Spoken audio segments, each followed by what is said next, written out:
morning! And if you are watching this, you are watching the introduction to Paul's letter to the Galatians. My name is Pastor Rachel McIver-Moore at Northfield United Methodist Church, and if you're watching this, you're probably taking us up on the Read the Bible in a Year challenge. Either that or you're my mom, and you're watching it because she watches everything that I do because she's awesome. Hi, Mom! Our reading schedule that we're using for this year was devised by the good folks at BibleClassMaterial.com, and the usual caveat here, with any resource or product that we name here, naming does not necessarily imply endorsement of all things. Okay, that's out of the way. Let's talk about Paul's letter to the Galatians, which we'll be getting into this week if you're following along on the schedule. And if you're a little behind or a little ahead, that's fine. You can watch this whenever if it would be helpful to give you some context. We are talking about Paul's letter to the Galatians, and while it is likely not the earliest of his letters that we have in the New Testament, it is on the early side of Paul's writings.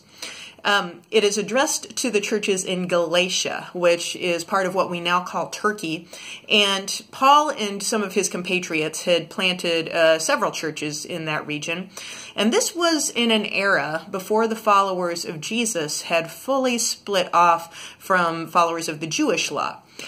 For the first 100 years or so, one thing that's really helpful to keep in mind as you're reading the New Testament is that Christians were actually considered a sect of the Jewish community. This letter is an artifact of the tension and conflicts that led to the separation of Christians from the Jewish community. And Christians were those who considered Jesus the Messiah, and those who would continue with the Jewish community were those who followed the whole of the Jewish law and considered that to be the main thing. So let's think of it this way as we consider this letter. Have you ever been scrolling through your Facebook feed and happened on a post from a friend that led to an argument in the comments section? I have.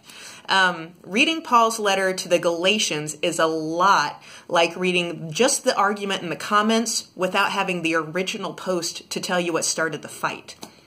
So here's what we can piece together.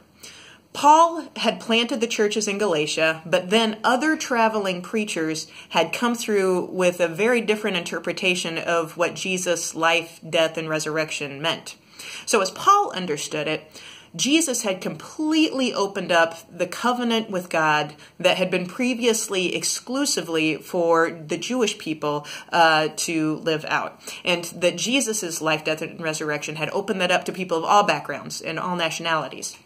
So for Paul, Jesus had done this completely, so that the mark of living out God's covenant was living out faith in Jesus. For other traveling preachers who came through, they argued that, yeah, Jesus had opened up the whole of the covenant for other people to live out, but that meant that everybody had the opportunity to fully live out the Jewish law, which included food laws, and most significantly for the letter to the Galatians, circumcision. Paul's absolute fury at these teachers is centered in his argument that if circumcision or other parts of the law are necessary, well, that means that our actions dictate whether or not we're part of the covenant, rather than the life, death, and resurrection of Jesus. And if we are the determiners of it, then that means Jesus' action was incomplete. So, as you read through Galatians, imagine that this, what I'm about to say, is the Facebook post that started the fight. Jesus loves you, so be circumcised to show you love him. That'll help. So, as you're reading through, there's 3 questions that we use to help guide us in our reading. Number 1, where do I see God in what I'm reading? Number 2, what ideas or language are challenging to me and why? And number 3 is what is going on in the world or in my life that connects to what I'm reading. That's all for this time. We'll see you next time. Blessed journey.